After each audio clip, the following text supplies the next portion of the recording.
നമസ്കാരം. ന്യൂസ് 18 പൊതുവേദിയിലേക്ക് സ്വാഗതം. കഴിഞ്ഞ ദിവസം നിരവധി എക്സിറ്റ് പോൾ ഫലങ്ങളാണ് പുറത്തു വന്നത്. എക്സിറ്റ് പോളിൽ പൊതുവെ BJPക്ക് അനുകൂലമായ ഒരു സാഹചര്യമാണ് വ്യക്തമായത്. എന്നാൽ എക്സിറ്റ് പോളുകൾ വിശ്വസിക്കേണ്ട എന്ന നിലപാടിലാണ് ഇന്ത്യ മുന്നണി. എക്സിറ്റ് പോളുകൾ ശാസ്ത്രീയമല്ല എന്ന് വാദിക്കുന്നവരും ഉണ്ട്. എക്സിറ്റ് പോളുകൾ പക്ഷേ NDAക്ക് വലിയ ആവേശമാണ് നൽകുന്നത്. എക്സിറ്റ് പോളുകൾ എത്രമാത്രം ശരിയാകും? പ്രേക്ഷകർ അത് സംബന്ധിച്ച് എന്താണ് ധരിക്കുന്നത്? ഈ വിഷയമാണ് ന്യൂസ് 18 പൊതുവേദി ഇന്ന് ചർച്ച ചെയ്യുന്നത്. എല്ലാവർക്കും പൊതുവേദിയിലേക്ക് സ്വാഗതം.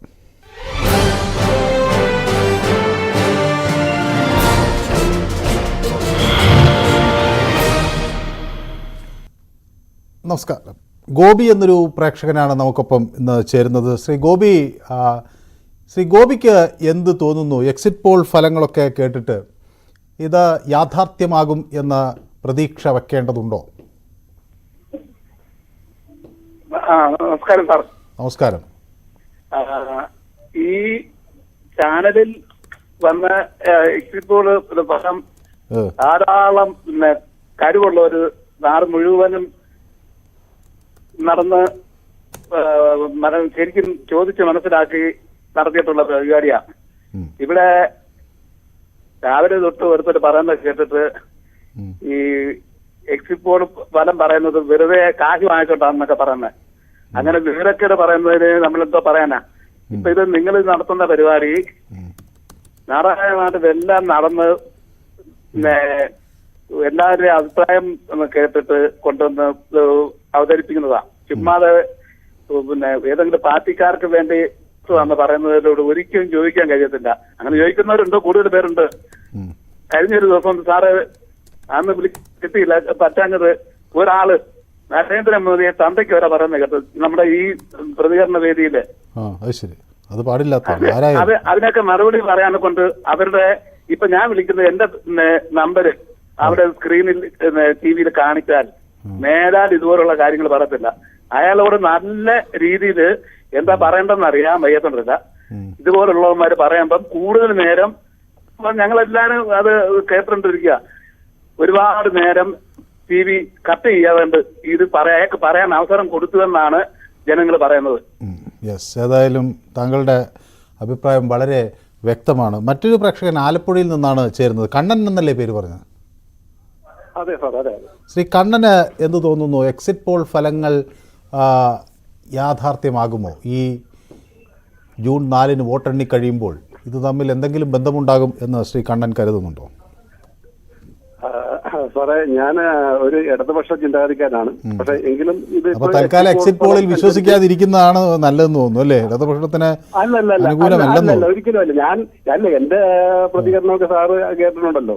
ഇപ്പൊ നമ്മൾ അങ്ങനെയാണെങ്കിലും സത്യസന്ധമായ കാര്യങ്ങളെ മാത്രമേ ഞാൻ പറയത്തുള്ളൂ. കാരണം വെച്ചാൽ ഇതിപ്പം BJP അധികാരത്തിൽ വരത്തുള്ളൂ കേന്ദ്രത്തില്. അപ്പം ആ ഒരു ഫലം ഏതാണ്ട് ഉറച്ച രീതിയിലാണ്. അപ്പോൾ അത് എക്സിറ്റ് പോൾ ഫലങ്ങൾ അനുകൂലം അല്ലെങ്കിലും അത് വിഷമിക്കേണ്ട കാര്യമില്ല. അത് യാഥാർത്ഥ്യം ആയോട് കുറച്ച് ചേർന്ന് നിൽക്കുന്നു എന്നാണ് അങ്ങ് പറയുന്നത്. ഏതായാലും വളരെ നന്ദി. പിന്നെ അതിപ്പം ജനങ്ങളാൽ തിരഞ്ഞെടുക്കുന്നതല്ലേ, അപ്പൊ ഒരിക്കലും ആർക്കും ഒന്നും ജനങ്ങളുടെ അഭിപ്രായമല്ലേ, അപ്പൊ നമ്മളെല്ലാം അംഗീകരിക്കേണ്ടതാണ്. വ്യക്തമാണ് അങ്ങയുടെ അഭിപ്രായം. രാധാകൃഷ്ണൻ എന്നൊരു പ്രേക്ഷകൻ ചാത്തന്നൂരിൽ നിന്ന് നമുക്കൊപ്പം ചേരുന്നുണ്ട്. ശ്രീ രാധാകൃഷ്ണൻ, താങ്കൾ എങ്ങനെ നോക്കിക്കാണുന്നു? ഇത് പല നേതാക്കളും ഇത് വിശ്വാസമില്ല എന്ന് പറയുന്നു, ചിലർ വലിയ പ്രതീക്ഷയിലുമാണ്. എന്ത് തോന്നുന്നു ശ്രീ രാധാകൃഷ്ണന്? നമ്മുടെ ഈ എക്സിറ്റ് പോളുകൾ തുടങ്ങിയ കാലം മുതൽ ഇന്നലെ വരെ വന്നു നിൽക്കുന്ന എക്സിറ്റ് പോളുകളിൽ നമ്മൾ ചരിത്രം പരിശോധിച്ചു കഴിഞ്ഞാൽ എക്സിറ്റ് പോളുകൾ ഏറെക്കുറെ ശരിയായിട്ടുമുണ്ട്. എന്നാൽ എക്സിറ്റ് പോളുകൾ പൂർണ്ണമായും 100% ശരിയാണെന്ന് നമുക്ക് കൃത്യതയിലേക്ക് വരാൻ കഴിയില്ല. അതൊരു ട്രെൻഡ് മനസ്സിലാക്കാൻ പറ്റും എന്നാണോ താങ്കൾ കരുതുന്നത്? അതെ, ഒരു ജ്യോത്സ്യം നോക്കുന്ന പണ്ട് മാള അരവിന്ദന്റെ ഒരു സിനിമയുണ്ട്. അദ്ദേഹം വലിയൊരു ജ്യോത്സ്യനാണ്. അപ്പൊ ജ്യോത്സ്യൻ കാര്യങ്ങൾ നോക്കി പറയുമ്പോൾ കൃത്യമായിട്ട് പറയണമല്ലോ. അപ്പം ഈ ജ്യോത്സ്യം നോക്കാനായിട്ട് വരുന്ന ആളിന്റെ വീടിന്റെ പരിസരത്ത് പോയി ഹിസ്റ്ററി ഒക്കെ പഠിച്ചു വന്നിട്ട് അദ്ദേഹത്തിന്റെ സിൽബന്തി വന്നു എന്നതൊക്കെ പറഞ്ഞു കൊടുത്ത് അദ്ദേഹം പ്രയോഗിക്കുന്ന ഒരു തന്ത്രമുണ്ട്. അതറിയാലോ, ഇപ്പൊ ധാരാളം പേര് അങ്ങനെയാണ് വിനിയോഗിക്കുന്നത്. അതുപോലെയുള്ള അവിടെ ഇവിടെ നിന്ന് പറഞ്ഞു കേൾക്കുമ്പോൾ കുറെ പേര്, കുറച്ച് പാർട്ടിക്കാർ, കൂടുതൽ സംസാരിക്കാൻ ആളുള്ള പാർട്ടിക്കാർ, അല്ലെങ്കിൽ ദേശീയ തലത്തിൽ കൂടുതൽ പേരുള്ള പാർട്ടിയുടെ ആൾക്കാർ, അവർ കൂടുതൽ സംസാരിക്കും. ആ ഒരു ട്രെൻഡൊക്കെ ഇതിനകത്ത് വരുന്നുണ്ടെന്നുള്ളതാണ്. എന്നാൽ കേരളത്തിൽ ഞാൻ ശ്രീ രാധാകൃഷ്ണനോട് വളരെ ആത്മാർത്ഥമായി ഒന്ന് ചോദിക്കട്ടെ. സാധാരണ ഇപ്പം ഇന്നലെ പുറത്തു വന്നിട്ടുള്ള എല്ലാ എക്സിറ്റ് പോൾ ഫലങ്ങളിലും 350, 370, 371, 353 ഇങ്ങനെയാണ് BJPക്ക് സ്കോർ പറയുന്നത്. ശ്രീ രാധാകൃഷ്ണൻ എന്ത് തോന്നുന്നു? അത് അത്ര വരില്ല എന്നാണോ പ്രതീക്ഷിക്കുന്നത്? ഞാനൊരു ഇടതുപക്ഷ ചിന്താഗതിക്കാരെന്നുള്ള അഭിപ്രായത്തിൽ താങ്കൾക്ക് മറ്റ് അനിഷ്ടമൊന്നും തോന്നരുത്. ഇല്ല, എനിക്ക് അനിഷ്ടമൊന്നുമില്ല. അങ്ങനെ ഇടതുപക്ഷ ചിന്താഗതിക്കാരനായ ഒരാൾ വിളിച്ച് അദ്ദേഹത്തിന്റെ അഭിപ്രായം പറയുന്നതിൽ വളരെ സന്തോഷം തന്നെയുള്ളൂ. തീർച്ചയായും ഈ ചാനൽ അടക്കം നമ്മൾ സ്വാഭാവികമായിട്ട് ദേശീയ തലത്തിൽ മോദി സർക്കാരിനോട് അനുഭവം പ്രകടിപ്പിക്കുന്നതാണല്ലോ. നിങ്ങളുടെ ഈ ഡയറക്ടറേറ്റ് എല്ലാം അങ്ങനെയാണല്ലോ. ഞാനതിന്റെ വിശദാംശങ്ങളിലൊന്നും പോകുന്നില്ല. ഇപ്പൊ ഏഷ്യാനെറ്റ് ആയാലും ഇതായാലും ഒക്കെ തന്നെ ഇതിന്റെ പിന്നാമ്പുറത്ത് ആരാണെന്ന് നിന്നിരിക്കുന്നത് മറ്റൊന്നും എന്നോട് മറ്റൊന്നും അപ്രീതിയൊന്നും തോന്നരുത്. സ്വാഭാവികമായിട്ടും മാധ്യമങ്ങളെ നിയന്ത്രിക്കുന്ന അതിൽ അങ്ങയോട് ഒരു വിയോജിപ്പുള്ളത് ഏതായാലും ഇതിന്റെ ഉടമ ശ്രീ രാധാകൃഷ്ണൻ ചാത്തന്നൂർ, ഇതിന്റെ ഉടമയൊന്നും ഇങ്ങോട്ട് വിളിച്ച് നമ്മൾ ഇന്ന് നിലപാട് സ്വീകരിക്കണമെന്നും ആരോടും പറയാറൊന്നുമില്ല. അങ്ങനെ പറഞ്ഞാൽ അതൊക്കെ എത്ര പെട്ടെന്ന് വാർത്തയാവും. അങ്ങനെയൊന്നും ഇതിലെടുക്കാറില്ല. പക്ഷേ പൊതുവെ നമുക്ക് ഈ ഇപ്പോൾ ഫലങ്ങൾ ഞങ്ങൾക്കുള്ളൊരു ഗുണം എന്താണെന്ന് വെച്ചാൽ ഞങ്ങൾ ഈ 543 മണ്ഡലങ്ങളിലും ഞങ്ങൾക്ക് റിപ്പോർട്ടർമാരുണ്ട് ന്യൂസ് 18. അപ്പോൾ അവിടെ ഞങ്ങൾ അതുമായി ബന്ധപ്പെട്ടൊക്കെയുള്ള വിവരങ്ങളും കൂടി ആരായുന്നുണ്ട്. ഇത് ഇപ്പോൾ മറ്റൊരു ഏജൻസിയുടെ സഹായത്തോടു കൂടി ചെയ്തതുമാണ്. അപ്പോൾ ഇത് ഞങ്ങൾ മാത്രമല്ല, എല്ലാവർക്കും ഏതാണ്ട് ഇതേ കണക്ക് തന്നെയാണ് കിട്ടിയിരിക്കുന്നത്. തീർച്ചയായും. പക്ഷേ ഇതിനകത്ത് കാതലായ ഒരു കാര്യം എനിക്ക് പറയാനുണ്ട്. ഇപ്പൊ നമുക്ക് ഈ എക്സിറ്റ് പോൾ പൂർണ്ണമായിട്ട് നമുക്ക് വിശ്വസിക്കാമെങ്കിൽ ഇപ്പോൾ തന്നെ നിങ്ങൾ പറഞ്ഞല്ലോ 15 മുതൽ 18 വരെ UDF. ശരി, 18 സീറ്റ് എന്താ ഉറപ്പിച്ച് പറയാത്ത? LDF 2 മുതൽ 5 വരെ. എന്നാൽ LDF 0 അല്ലെങ്കിൽ LDF 2 എന്ന് ഉറപ്പിച്ച് പറയാത്ത എന്താ? BJP 1 അല്ലെങ്കിൽ 3 എന്ന് ഉറപ്പിച്ച് പറയാത്ത എന്താ? അപ്പോ ഈ പൂർണ്ണമായും ഇത് അട്ടിമറിക്കപ്പെട്ടു, ഇത് മാറും, ഇതല്ല റിസൾട്ട്. അതിന്റെ തെളിവാണ് നിങ്ങൾ കൃത്യമായിട്ട് പറയാത്തത്. UDF 18 പിടിക്കുമെന്ന് പറയുന്നില്ല, 15 മുതൽ 18 വരെ. അങ്ങനെ ചില മണ്ഡലങ്ങളിൽ ഒരു കൺഫ്യൂഷൻ നിലനിൽക്കുമല്ലോ. ഇപ്പൊ ജയിക്കാനും തോൽക്കാനും സാധ്യതയുണ്ടെന്ന് പറയുന്ന പോലെ. അതെ, ഇപ്പൊ കൃത്യമായിട്ട് പറയും, ഞങ്ങൾ വിശ്വസിക്കാം. 18 സീറ്റ് അത് വെച്ച് നമുക്ക് സംസാരിക്കാം. 18 സീറ്റ് UDF, LDF 2 അല്ലെങ്കിൽ 0, BJP 3. ആ കൃത്യമായിട്ട് പറയുന്നില്ല. അതുകൊണ്ട് തന്നെയാണ് ഞങ്ങൾ പറയുന്നത്, ഇടതുപക്ഷക്കാർ പറയുന്നത് ഇത് അശാസ്ത്രീയമാണ്, ഇതല്ല റിസൾട്ട്. മറ്റന്നാൾ വ്യക്തമായ റിസൾട്ട് ഇടതുപക്ഷ ജനാധിപത്യ മുന്നണിക്ക് കേരളത്തിൽ ഉണ്ടാകും. അതിന് യാതൊരു ഏതായാലും സമയം ഞാൻ ധാരാളം താങ്കൾക്ക് തന്നു എന്നാണ് വിചാരിക്കുന്നത്. ഞങ്ങൾക്ക് ഏതായാലും ഇടതുപക്ഷത്തോട് ഒരു അനിഷ്ടവുമില്ല. താങ്കളുടെ അഭിപ്രായം അങ്ങേയറ്റം ആദരവോടുകൂടി തന്നെ ഞങ്ങൾ കണക്കാക്കുകയും ചെയ്യുന്നു. വളരെ സന്തോഷം ഇങ്ങോട്ട് വിളിക്കുകയും അഭിപ്രായം പങ്കുവയ്ക്കുകയും ചെയ്തതിന്. അടുത്ത് തിരുവനന്തപുരത്ത് നിന്ന് അനിൽകുമാർ എന്നൊരു പ്രേക്ഷകനാണ് നമുക്കൊപ്പം ചേരുന്നത്. ശ്രീ അനിൽകുമാർ ആലപ്പുഴയിൽ നിന്നാണ് വിളിക്കുന്നത്. ശ്രീ അനിൽകുമാറിന് എന്ത് തോന്നുന്നു ഈ 3ാം ടേമും മോദിക്ക് എന്ന എക്സിറ്റ് പോൾ ഫലങ്ങൾ ശ്രീ അനിൽകുമാർ എങ്ങനെയാണ് കാണുന്നത്? ഞാൻ 3ാം ടേമും മോദി വരും എന്നുള്ളതിന് എനിക്ക് യാതൊരു സംശയവുമില്ല. എക്സിറ്റ് പോൾ ഫലങ്ങൾ കൃത്യമായിരിക്കും. 350-നും 370-നും ഇടയ്ക്കുള്ള സീറ്റുകളോടുകൂടി മോദി വീണ്ടും അധികാരത്തിൽ വരും. എക്സിറ്റ് പോളുകളെ എതിർക്കുന്നത് ഈ കുറച്ച് മാധ്യമങ്ങളും ഇടതുപക്ഷങ്ങളും മാത്രമേ എക്സിറ്റ് പോളുകളെ എതിർക്കുന്നുള്ളൂ. അത് തങ്ങൾക്ക് അനുകൂലമല്ലാതാവുമ്പോൾ എതിർക്കുക എന്നുള്ള രീതിയാണോ, അതോ അത്? അതെ. എക്സിറ്റ് പോളുകൾ തങ്ങൾക്ക് അധികം അതിനെ എതിർക്കുക, അത് തെറ്റാണെന്ന് പറയുക, അല്ലെങ്കിൽ വോട്ടിംഗ് മെഷീനെ കുറ്റം പറയുക. ഇത് ഇടതുപക്ഷത്തിന്റെയും കോൺഗ്രസിന്റെയും ഒരു സ്ഥിരം ശൈലിയാണ്. ഇപ്പൊ റിസൾട്ട് വന്നു കഴിയുമ്പോഴത്തേക്കും തന്നെ പറയും ഇത് തെരഞ്ഞെടുപ്പ് അട്ടിമറിക്കപ്പെട്ട വിജയമായി പോയി എന്ന് പറയും. വോട്ടിംഗ് യന്ത്രം ചതിച്ചു എന്ന് പറയും, അതോ വോട്ടിംഗ് യന്ത്രത്തെ കുറ്റം പറയുന്നുള്ളത് മറ്റന്നാളത്തെ റിസൾട്ട് തൊട്ട് അന്നേരം തൊട്ട് കേൾക്കാം. വോട്ടിംഗ് യന്ത്രത്തിൽ അഴിമതിയായിരുന്നു എന്നുള്ളത് അന്നേരം തൊട്ട് കേൾക്കാം. ഏതായാലും വ്യക്തമാണ്. ശ്രീ അനിൽകുമാർ, വളരെ നന്ദി വിളിക്കുക അഭിപ്രായം പങ്കുവയ്ക്കുകയും ചെയ്തതിന്. വെള്ളമുണ്ടയിൽ നിന്ന് സൂഫി വിളിക്കുന്നുണ്ട്. സൂഫി, ഈ എക്സിറ്റ് പോളുകൾ വലിയ മുന്നേറ്റമാണ് BJPക്ക് വ്യക്തമാക്കുന്നത്. അപ്പോൾ മോദി ഒരു താരപ്രചാരകൻ തന്നെയായിരുന്നു എന്നൊക്കെയാണ്, മോദി പ്രഭാവം തടയാനാകുന്നില്ല എന്നൊക്കെയാണ് ഇപ്പോൾ ഇതിൽ നിന്ന്, ഈ സൂചനകളിൽ നിന്ന് വരുന്നത്. ഇത് തിരഞ്ഞെടുപ്പിൻ്റെ റിസൾട്ട് വരുമ്പോൾ ഇത് മാറുമോ സൂഫി? നമസ്കാരം. എന്താണെന്ന് വെച്ചാൽ കുറെ കാലമായി നമ്മളായിട്ട് സംസാരിക്കുന്നത്, വിളിച്ചാൽ കിട്ടാനില്ല, സാറെ കണ്ടിട്ട് തന്നെ കുറെ കാലങ്ങളായി. ശരി, വിളിച്ചാൽ കിട്ടുന്നില്ല. അത് ഒരുപാട് പേര് വിളിക്കുന്നുണ്ടായിരിക്കും. ഏതായാലും സൂഫി തിരുവനന്തപുരം വിളിക്കുക കുറെ കാലം സാരം കാണാത്ത ബന്ധപ്പെടാൻ കഴിഞ്ഞില്ല. ആണോ? എന്റെ അഭിപ്രായത്തിൽ എക്സിറ്റ് പോളൊന്നും ശരിയല്ല. കാരണം എക്സിറ്റ് പോള് പല അഭിപ്രായങ്ങളും പല കാര്യങ്ങളും ഉണ്ടായിട്ടുണ്ട്. അതൊന്നും ശരിയായിട്ടില്ലതല്ല ഉണ്ടായത്. കേരളത്തിനെ സംബന്ധിച്ച് തന്നെ 2004 ഒറ്റ സീറ്റാണ് UDF കിട്ടിയത്. ഓർമ്മയുണ്ടാവും. ലീഗിന് മാത്രം, കോൺഗ്രസിന് ഒറ്റ സീറ്റ് കിട്ടിയിട്ടില്ല.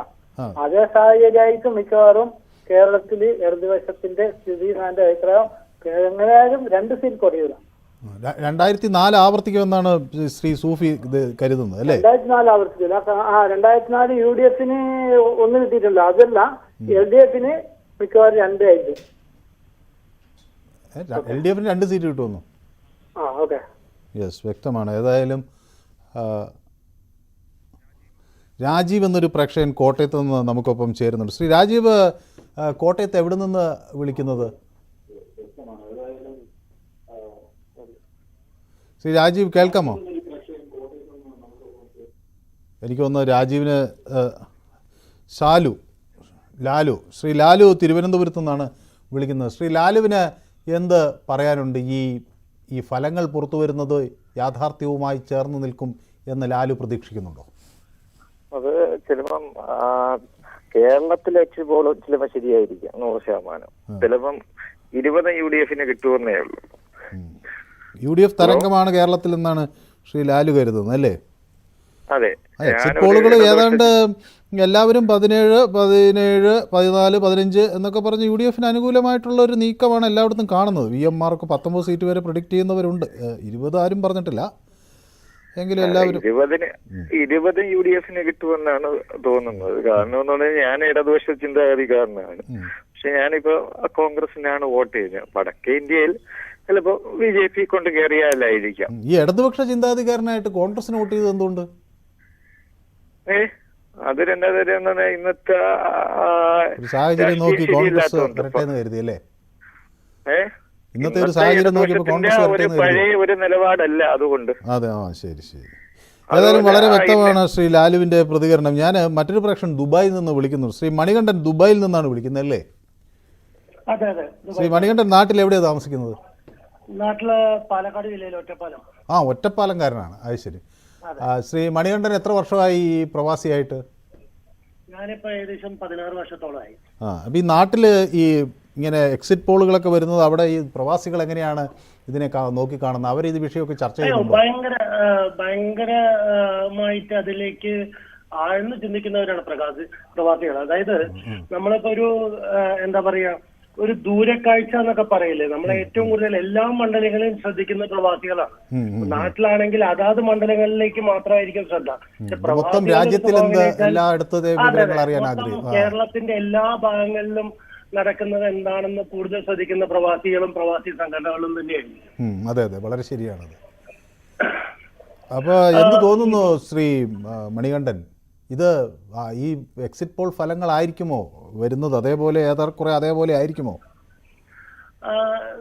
ഏറെക്കുറെ അതുപോലെ ആവാനാണ് സാധ്യത. കാരണം ഇപ്പൊ എല്ലാരും കമ്പയർ ചെയ്യുന്ന ഒരു 2004 2004 ഇത് പ്രവചനം തെറ്റിയിട്ടുണ്ടെന്നാണ് എല്ലാ പ്രധാന നേതാക്കളടക്കം എല്ലാവരും തന്നെ പറയുന്നത്. പക്ഷെ നമ്മൾ ശ്രദ്ധിക്കേണ്ട ഒരു കാര്യം എന്താണെന്ന് വെച്ചാല് 2004 അപേക്ഷിച്ച് 2024 വരുമ്പോ നമ്മളുടെ സോഷ്യൽ മീഡിയ നെറ്റ്വർക്കിംഗ് വളരെ ശക്തമാണ്, ഒരുപാട് മാറിയിട്ടുണ്ട്. അപ്പൊ കൂടുതൽ ഡാറ്റകൾ എടുക്കാൻ ഈ സർവേകൾക്ക് അല്ലെങ്കിൽ സർവേ ചെയ്യുന്നവർക്ക് പറ്റിയിട്ടുണ്ടാവണം തീർച്ചയായും.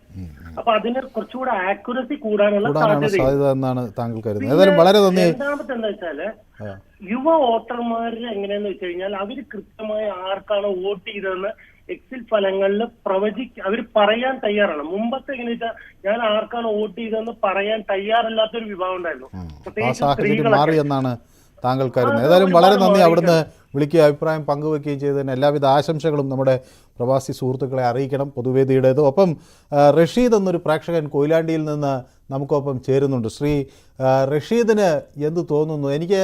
ഞാൻ നേരത്തെ റഷീദുമായി സംസാരിച്ചിട്ടുള്ളതിൽ നിന്ന് മനസ്സിലാകുന്ന റഷീദ് UDF വലിയ മുന്നേറ്റം നടത്തും, ഇന്ത്യ മുന്നണി വലിയ മുന്നേറ്റം നടത്തുമെന്ന് പ്രതീക്ഷയുള്ള ആളാണെന്നാണ് ഞാൻ വിചാരിക്കുന്നത് അല്ലേ? അതെ, വളരെ അതിശയോക്തി തോന്നുകയാണ് ഈ എക്സിറ്റ് പോളുകൾ.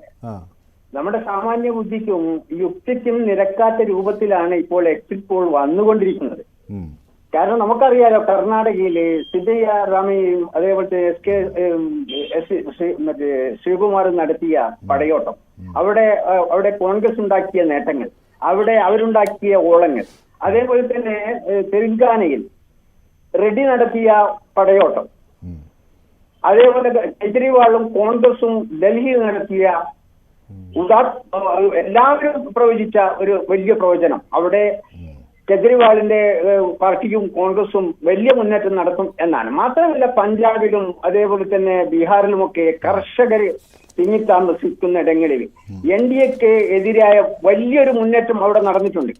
അവരൊക്കെ NDAക്ക് വോട്ട് ചെയ്യും എന്ന് പറയുന്നത് അത് ഒരിക്കലും നമുക്ക് യുക്തിക്ക് യോജിച്ചതല്ല. മാത്രമല്ല ഇന്ത്യ മേഖലകളിൽ പഞ്ചാബിലെ അങ്ങനെ ഓളം സൃഷ്ടിച്ചിട്ടുണ്ട്. ആ പഞ്ചാബിൽ അങ്ങനെ BJPക്ക് വോട്ട് ചെയ്യുന്നല്ല കേട്ടോ. പഞ്ചാബിൽ BJPക്ക് മാക്സിമം 2 സീറ്റാ, 2 മുതൽ 4 വരെ എന്നേ പറയുന്നുള്ളൂ. ബീഹാറിൽ ഇന്ത്യ മുന്നണിക്ക് തന്നെയാണ്. എന്ന് വെച്ചാൽ 13 എവിടെയാണ് 3 സീറ്റിൽ ജയിക്കാൻ ആരാ പറഞ്ഞത്? നമുക്ക് അത് വിശ്വാസയോഗ്യമാണോ? എവിടെ? കേരളത്തിൽ 3 സീറ്റിൽ 1 മുതൽ 3 വരെ മാക്സിമം പോയ നമുക്കൊന്നും വിശ്വസനീയമായ ഒരു കണക്കല്ല പുറത്തു വന്നിരിക്കുന്നതെന്നാണ്. വിശ്വസിക്കാൻ കഴിയാത്ത രൂപത്തിലാണ് ഈ എക്സിറ്റ് പോൾ വന്നിട്ടുള്ളത്. വസ്തുതാപരമല്ല. വ്യക്തമാണ് താങ്കളുടെ അഭിപ്രായം. മറ്റൊരു പ്രേക്ഷകൻ കൂടി കാത്തു നിൽക്കുന്നത് കൊണ്ടാണ്. മത്തായി കൊട്ടാരക്കരയിൽ നിന്ന് നമുക്കൊപ്പം ചേരുന്നുണ്ട്. ശ്രീ മത്തായി, ഈ കൊട്ടാരക്കരയിലെ ആളുകൾ എക്സിറ്റ് പോൾ ഫലത്തെ എങ്ങനെയാണ് കാണുന്നത്? അവിടുത്തെ ഞാൻ നാട്ടുകാരുടെ ഒരു മൂഡ് അറിയാൻ വേണ്ടി ചോദിച്ചതാണ്. സാറേ, കൊട്ടാരക്കര കൂടെ കൊടുക്കുന്ന സുരേഷ് തന്നെ ഈ എക്സിറ്റ് പോൾ എന്ന് പറഞ്ഞാൽ റോഡിൽ നടക്കുന്നവരെ ഒരു കമ്പയറിംഗ് എക്സിറ്റ് പോള് ശരിക്കുള്ള വോട്ടർമാർ വീടുകളിലിരിക്കുന്നേ. അവിടെ ഒരു കമ്പയർ ചെയ്തിട്ടല്ല ഈ വോട്ട് പറയുന്നത്. അപ്പൊ ഈ വഴിയിലെ പോകുന്ന ചിലപ്പോ വോട്ടർ പട്ടികയിൽ പേരില്ലാത്ത ആളുകളുടെ ഒക്കെ അഭിപ്രായമായിരിക്കും വഴിയിലിറങ്ങി രാഷ്ട്രീയം പറയുന്നത് BJPക്കാരും കമ്മ്യൂണിസ്റ്റുകാരുവാ. അതുകൊണ്ടാണ് അവർക്ക് കൂടുതൽ കിട്ടുന്നത്. വഴിയിലിറങ്ങി രാഷ്ട്രീയം പറയത്തില്ല. ശരി. അപ്പൊ ശ്രീ മത്തായി കരുതുന്നത് അത് ഇന്ത്യ മുന്നണിക്ക് അനുകൂലമായി വരുമെന്നാണ് ഫലം അല്ലേ? വീട്ടില ഈ എക്സിറ്റ് പോൾ എന്നൊക്കെ പറഞ്ഞ എക്സിറ്റ് പോൾ എന്ന് പറഞ്ഞാൽ സാറേ, ഈ ശരിക്കും വോട്ട് കുറവുണ്ട്. ഇപ്പം തന്നെ 10%, 15% വോട്ടില്ല. ഇതെല്ലാം വർഷം തോറും ഓരോ 5 വർഷം കൂടുമ്പോഴും മലയാളീസായ 10% ആളുകൾ വിദേശത്ത് പോയിട്ടുണ്ട്. അതാണ് വോട്ടിംഗ് ശതമാനം കുറഞ്ഞത്. ഏതായാലും വളരെ വ്യക്തമാണ്. ദാസൻ എന്നൊരു പ്രേക്ഷകൻ കൂടി എനിക്കൊപ്പം ചേരുന്നുണ്ട്. ശ്രീ ദാസൻ കണ്ണൂരിൽ നിന്നാണ് വിളിക്കുന്നത്. ശ്രീ ദാസൻ ഈ രാഷ്ട്രീയമൊക്കെ വളരെ ശ്രദ്ധാപൂർവ്വം വീക്ഷിക്കുന്ന ഒരാളാണെന്ന് എനിക്കറിയാം. നമ്മൾ പലതവണ സംസാരിച്ചിട്ടുള്ളതാണ്. ശ്രീ ദാസന് എന്ത് തോന്നുന്നു? ഈ എക്സിറ്റ് പോളുകൾ പാടെ തള്ളിക്കളയേണ്ടതുണ്ടോ ശ്രീദാസൻ? ഇല്ല, എക്സിറ്റ് പോൾ ഈ ദേശീയ തലത്തിൽ ഞാൻ ഏതാണ്ട് മോദിക്ക് തന്നെ കൽപ്പിക്കുന്നു. പക്ഷെ കേരളത്തിൽ ഞങ്ങൾക്ക് വിശ്വാസമില്ല. ഒന്നാമത് BJPക്ക് 3 സീറ്റ് കിട്ടുമെന്ന് തോന്നുന്നില്ല. അതുപോലെ തന്നെ എന്റെ കണക്കൂട്ടൽ ഞാൻ കൃത്യമായിട്ട് പറയുന്നത് കാസർഗോഡ്, കോഴിക്കോട്, പാലക്കാട്, ആലത്തൂർ, ചാലക്കുടി ഈ 5 സീറ്റ് ഞാൻ LDFന് സ്വീകരിക്കുന്ന സീറ്റാണ്. അതുപോലെ ഈ ജിഫ്രി മുത്തുക്കോത്തങ്ങളും കാന്തപുരം ഉൾപ്പെടെ എല്ലാ ആൾക്കാരും ഇത്തവണ LDFന് അനുകൂലമായിട്ട് വോട്ട് ചെയ്തിട്ടുണ്ട്. ഇതൊക്കെ യാഥാർത്ഥ്യങ്ങളാണ്. അപ്പോ ഏതായാലും ഈ ഇന്ത്യ മുന്നണിക്കാണ് ഭൂരിപക്ഷം എക്സിറ്റ് വോട്ട് പറഞ്ഞെങ്കിൽ കോൺഗ്രസ് അതിന് ന്യായീകരിക്കും. ഇപ്പം BJP പറഞ്ഞുകൊണ്ട് എതിർക്കുന്നല്ലാതെ ഇതിൽ എനിക്ക് തോന്നുന്നത് എന്തായാലും ഇതില് കേരളത്തിലെ മാറ്റം വരും. BJPക്ക് മിക്കവാറും തൃശ്ശൂർ 1 സീറ്റ് കിട്ടും. സുരേഷ് ഗോപി കിട്ടിയാൽ കിട്ടി, അല്ലാതെ കിട്ടാൻ വഴിയില്ല. ദേശീയ തലത്തിൽ BJPന് വരും. ഞാൻ നോക്കുമ്പോൾ ഇന്നത്തെ സാഹചര്യത്തിൽ ഇന്ത്യ ഭരിക്കാൻ യോഗ്യൻ ഇപ്പം ഈ ഇന്ത്യ മുന്നണിയുടെ കയ്യിൽ ഭരണം കിട്ടിയാല് നമ്മുടെ നാട്ടിന്റെ അവസ്ഥ എന്താവും? കുരങ്ങന്റെ കയ്യിൽ പൂമാല കിട്ട പോലെ ആയിരിക്കും. ഇതെന്താ ഇന്ത്യ രാജ്യം? ഇത് നമ്മള് സാധാരണ ചെറിയ പഞ്ചായത്ത് മുനിസിപ്പാലിറ്റി അല്ലല്ലോ ഇത്. ഇന്ത്യ രാജ്യം ഭരിക്കേണ്ട തെരഞ്ഞെടുപ്പല്ലേ. അപ്പോ സർക്കാർ ഒരു തവണയും കൂടെ BJP ഭരിക്കട്ടെ. BJPയെ സംബന്ധിച്ച് നരേന്ദ്രമോദിയെ സംബന്ധിച്ച് പറഞ്ഞാല് നമ്മൾ ആകെ അയാൾക്കാണ് ഒരേ ഒരു കുറ്റം, ഗുജറാത്ത് കലാപമാണ്. ഈ ഗുജറാത്ത് കലാപത്തെ പറ്റി ചർച്ച ചെയ്യുമ്പോൾ ആ ചർച്ച നമ്മൾ ഗോദ്രേന്ന് തുടങ്ങിയാൽ മതി, അപ്പൊ ഉത്തരം കിട്ടും. ഏതായാലും വ്യക്തമാണ് ശ്രീ ദാസൻ. ഒരു ചെറിയ ഇടവേള എനിക്ക് അനിവാര്യമായി വരുന്നതുകൊണ്ടാണ്. വളരെ നന്ദി വിളിക്കുക അഭിപ്രായം പങ്കുവയ്ക്കുകയും ചെയ്തതിന്. ന്യൂസ് 18 പൊതുവേദി ഒരു ചെറിയ ഇടവേളയിലേക്ക് നീങ്ങുകയാണ്. പെട്ടെന്ന് മടങ്ങി വരാം. ഷോർട്ട്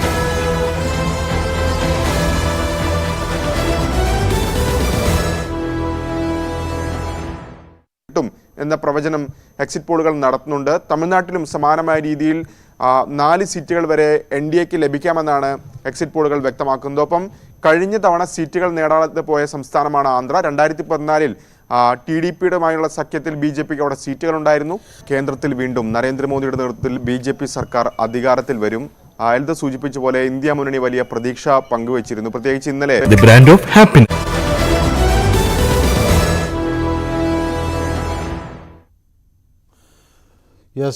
ന്യൂസ് 18 പൊതുവേദി തുടരുകയാണ്. ഏതായാലും BJPക്കാരെ സംബന്ധിച്ചിടത്തോളം വലിയ ആത്മവിശ്വാസം നൽകുന്ന ഒരു വിവരമാണ് എക്സിറ്റ് പോളിൽ നിന്ന് പുറത്തു വന്നിട്ടുള്ളത്. ഹാട്രിക് വിജയമാണ് അവർ പ്രവചിക്കുന്നത്. മോഹനൻ എന്നൊരു പ്രേക്ഷകൻ എനിക്കൊപ്പം ചേരുന്നുണ്ട്. ശ്രീ മോഹനൻ പുതുക്കാട് നിന്നാണ് വിളിക്കുന്നത് അല്ലേ? തൃശ്ശൂർ പുതുക്കാടാണോ? അതെ അതെ, തൃശ്ശൂർ പുതുക്കാട്. സുരേഷ് ഗോപിയുടെ മണ്ഡലത്തിൽ നിന്ന് വിളിക്കുന്നത്. ശ്രീ മോഹന് വലിയ സന്തോഷമാണോ ഈ എക്സിറ്റ് പോൾ ഫലങ്ങൾ കേരളത്തിൽ 3 സീറ്റ് ജയിക്കുമെന്ന് BJP എന്നൊക്കെ പറയുന്നത്? അതോ മോഹൻ എന്ത് കരുതുന്നു? ശ്രീ തീർച്ചയായിട്ടും ജയിക്കും. എക്സിറ്റ് പോൾ പറയുന്നത് 395 ആണെങ്കിൽ ഞാൻ പറയുന്നത് 400 കവർ ചെയ്യുന്നു BJP. അത് തന്നെയല്ല ഇപ്പൊ തന്നെ കൈരളി പോലെയുള്ള ഇടതുപക്ഷ ചായവുള്ള ചാനലുകളൊക്കെ EVM-നെതിരെ തെറി പറഞ്ഞു ഒക്കെ റെഡിയാക്കി വെച്ചിരിക്കുകയാണ്. ഇനി അടുത്ത പ്രശ്നം പറയാൻ പോകുന്നത് EVM-നാണ്. EVM-ന് തകരാറുന്നാണ് ഇനി അടുത്ത അവരുടെ ഡയലോഗ് വരാൻ പോകുന്നത്. ബാക്കിയൊക്കെ കഴിഞ്ഞു. ഇന്നത്തെ രാത്രി കൂടി അവർക്ക് ആഹ്ലാദിക്കാം. 4-ാം തീയതിയുടെ പ്രഭാതം ശ്രീ മോഹൻ സന്തോഷിക്കാനുള്ളതായിരിക്കും എന്നാണ് പ്രതീക്ഷിക്കുന്നത്. അത് തന്നെയല്ല എനിക്ക് പറയാനുള്ള ഒരു കാര്യം പറയാനുള്ളത് വെച്ചാല് ഈ ഇന്ത്യ മുന്നണിയോട് പറയാനുള്ളത് എന്താ വെച്ച് കഴിഞ്ഞാൽ 4-ാം തീയതി വോട്ട് എണ്ണുമ്പോ കൈരളി ചാനൽ കാണുക അറ്റാക്കൊക്കെ ഉള്ളത് ഹൃദയ സംബന്ധമായ അസുഖമുള്ളവരൊക്കെ അത് കണ്ടിരുന്നു കഴിഞ്ഞാൽ അവർക്ക് വേറെ പ്രശ്നങ്ങളൊന്നും ഉണ്ടാവില്ല. കാരണം അതുപോലെ റിസൾട്ടാണ് വരാൻ പോണത്. BJP ഒമ്പിച്ച ഭൂരിപക്ഷത്തോടുകൂടി NDA സഖ്യം അധികാരത്തിൽ വരും. 400 സീറ്റിൽ കൂടുതൽ കിട്ടും. ശ്രീ നരേന്ദ്രമോദി പറഞ്ഞത് തന്നെയായിരിക്കും യാഥാർത്ഥ്യമാകാൻ പോകുന്നത്. ഏതായാലും നോക്കാം. ശ്രീ മോഹൻ നമുക്ക് ആ ദിവസം കൂടി ഒന്ന് വിളിക്കണം. നമുക്കത് എന്താണെന്ന് നമുക്ക് നോക്കിയിട്ട് മോഹന പറഞ്ഞ പോലെ ആണെങ്കിൽ അത് അഭിനന്ദനം അർഹിക്കുകയും ചെയ്യാം. ഏതായാലും ആ ദിവസം ഞാൻ ശ്രീ മോഹൻ എന്നെ വിളിക്കുമെന്നാണ് പ്രതീക്ഷിക്കുന്നത്. ഏതായാലും മണികണ്ഠൻ എന്നൊരു പ്രേക്ഷകൻ ആലപ്പുഴയിൽ നിന്ന് നമുക്കൊപ്പം ചേരുന്നുണ്ട്. ശ്രീ മണികണ്ഠൻ, ഈ ചില പ്രേക്ഷകരൊക്കെ പറയുന്നത് ഇതിനേക്കാൾ കൂടുമെന്നാണ്, എക്സിറ്റ് പോൾ ഫലങ്ങളെക്കാൾ മുകളിലേക്ക് BJP പോകും എന്നാണ്. അങ്ങനെ അത്രയും ആത്മവിശ്വാസത്തിൻ്റെ കാര്യമുണ്ടെന്ന് തോന്നുന്നുണ്ടോ? അതോ ഇത് എക്സിറ്റ് പോൾ ഫലങ്ങൾ അത്രമാത്രം വരില്ല BJPക്ക് എന്നാണോ തോന്നേണ്ടത്? തീർച്ചയായിട്ടും BJP തന്നെ വരും. കാരണം എക്സിറ്റ് പോൾ ഫലം വരുന്നതിന് മുന്നേ എല്ലാവർക്കും അറിയാം. കാരണം ഒന്നാമത്തെ കാര്യം, ഇന്ത്യ മുന്നണിക്ക് ഒരു നേതാവ് ആരാണ്? നരേന്ദ്രമോദിക്കൊപ്പം നിൽക്കാൻ ഒരു നേതാവ് ഇന്ത്യയിൽ ഇല്ല. അതാണ് സത്യം. ഇപ്പൊ കർണാടക കോൺഗ്രസ് ഭരിക്കുന്ന സംസ്ഥാനമാണ്. പക്ഷെ ഈ തെരഞ്ഞെടുപ്പ് മോദി വന്നു കഴിയുമ്പോൾ എല്ലാം മാറും, മൊത്തത്തിൽ കളം മാറും. കർണാടക വേറെ BJP ആയിരിക്കും വരാൻ പോകുന്നത്. വളരെ വ്യക്തമാണ് താങ്കളുടെ അഭിപ്രായം. ശ്രീ നായർ, SP നായർ ഡൽഹിയിൽ നിന്ന് വിളിക്കുന്നു.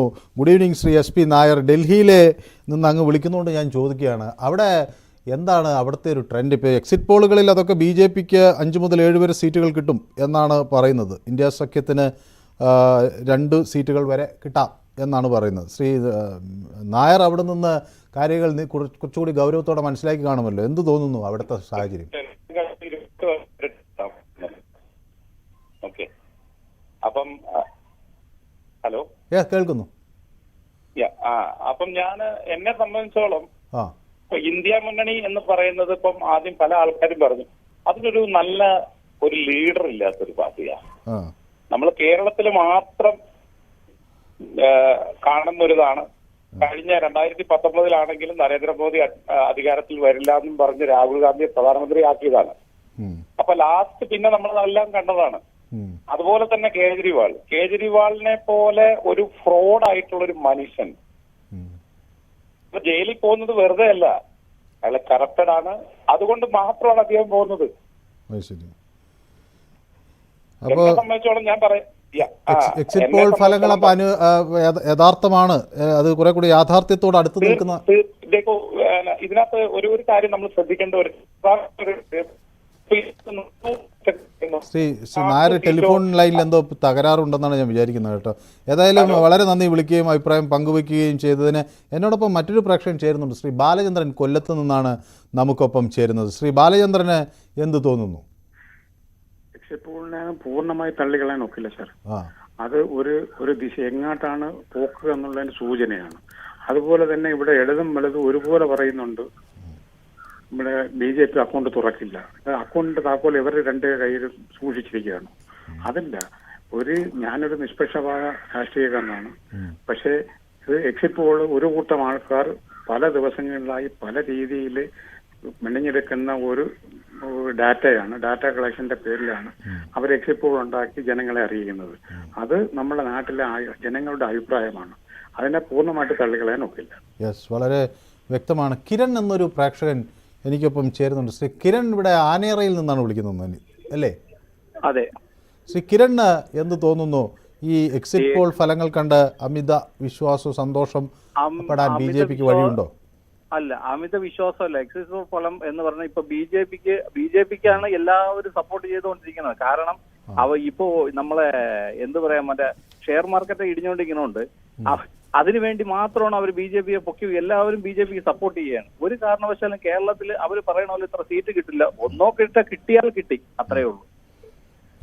അതാണ് എന്റെ അഭിപ്രായം. വളരെ വ്യക്തം. ശശികുമാർ എന്നൊരു പ്രേക്ഷകൻ കരുനാഗപ്പള്ളിയിൽ നിന്നാണ് എനിക്കൊപ്പം ചേരുന്നത്. ശ്രീ ശശികുമാർ, താങ്കൾക്ക് എന്ത് തോന്നുന്നു?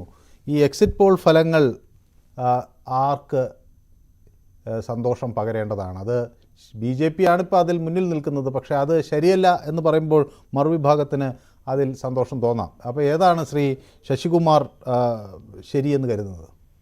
സാറേ നമസ്കാരം.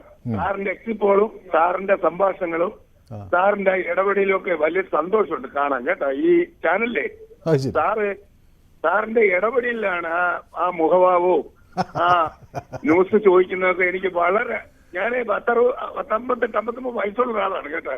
എനിക്ക് വലിയ സന്തോഷം. സാറേ യഥാർത്ഥത്തില് ജനങ്ങളുടെ വിഷയങ്ങൾ ചോദിക്കാൻ പറ്റിയ ഒരു പത്രപ്രവർത്തനം എന്ന നിലയിൽ ഞാൻ അഭിനന്ദിക്കുന്നു അങ്ങേ. ഏതായാലും വളരെ നന്ദി ശ്രീ ശശികുമാർ. താങ്കളുടെ ഈ പിന്തുണയാണ് എന്റെ ഒരു ഊർജവും കരുത്തും എല്ലാം. അല്ലല്ല, ഞാൻ ഈ ചാനൽ വളരെ ശ്രദ്ധിക്കാറുണ്ട്. സാറിന്റെ ചാനല് ഒരു യഥാർത്ഥത്തിൽ ഒരു സത്യസന്ധനും ഒരു നീതിമാനും നീതിയുക്തമായിട്ടുള്ള ഒരു ജേർണലിസ്റ്റ് എന്ന നിലയിൽ അങ്ങേ ഞാൻ അഭിനന്ദിക്കുന്നു. ഞാൻ അതാണ് ഫസ്റ്റ് പറയുന്നത്. 2, സാർ ഒരു കാര്യം നമ്മൾ മനസ്സിലാക്കണം. ഈ ജനാധിപത്യ രാജ്യത്ത് ജനങ്ങൾ വോട്ട് ചെയ്തിരിക്കുന്ന ഈ സംവിധാനത്തെ നമ്മൾ മാറ്റിമറിക്കാൻ ശ്രമിക്കണ്ട. Exit poll yes or no അത് അവിടെ നിൽക്കട്ടെ. എനിക്ക് പറയാനുള്ള ഒരു കാര്യം, നമ്മുടെ ലോകം ഇന്ന് വളരെ ചുരുങ്ങി നമ്മുടെ ചെറുതായി വന്ന് ആഗോളവൽക്കരണവും എന്നൊക്കെ പറയുന്നത് വളരെ ചുരുങ്ങി വന്നിരിക്കുകയാണ്. ഈ ലോകത്തിന്റെ മുന്നിൽ ഇന്ന് നമ്മുടെ ഭാരതത്തിൽ എടുത്തു കാണിക്കാൻ പറ്റുന്ന ഒത്തിരി മനുഷ്യന്മാരിൽ ഒരു പ്രധാനിയായിട്ടാണ് അങ്ങേര് വന്നിരിക്കുന്നത് നരേന്ദ്രമോദി. ഏത് രാഷ്ട്രീയക്കാരനായിക്കോട്ടെ. നമ്മളിപ്പോ G20 ഇതുവഴി അസാധ്യ സാധ്യതയാണ് ഇന്ത്യക്കാർക്ക് വരാൻ പോകുന്നത്. അതുപോലെ നമ്മുടെ ലോകത്തിന്റെ മുന്നിൽ ഇത്രയും വലിയ ശക്തനായി ഭയമുള്ള ഒരു യുദ്ധം നടക്കുന്നു, ഒരു ഫോൺ വിളിച്ച് ആ യുദ്ധത്തിൽ നിന്ന് രാജ്യത്തെ രക്ഷിക്കുക, ഒരു ഭയങ്കര സംഭവമാണ് നരേന്ദ്രമോദിജി.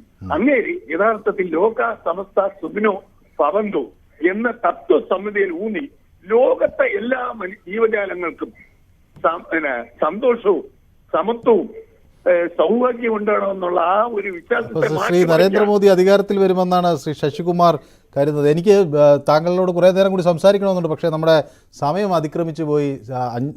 4:57 നമുക്കിത് അവസാനിപ്പിക്കേണ്ട ഒരു സമയമായി. ഏതായാലും ശ്രീ ശശികുമാർ കരുനാഗപ്പള്ളിയിൽ നിന്ന് വിളിക്കുകയും അഭിപ്രായം പറയുകയും ചെയ്തതിന് വളരെ വളരെ നന്ദി.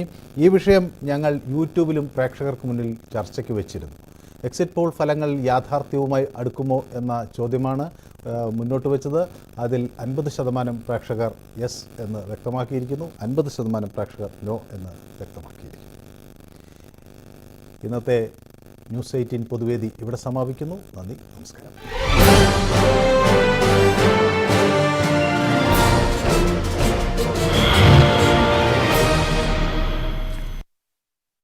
യോഗം ഡൽഹിയിൽ ചേർന്നിരുന്നു. ഈ യോഗത്തിന് ശേഷം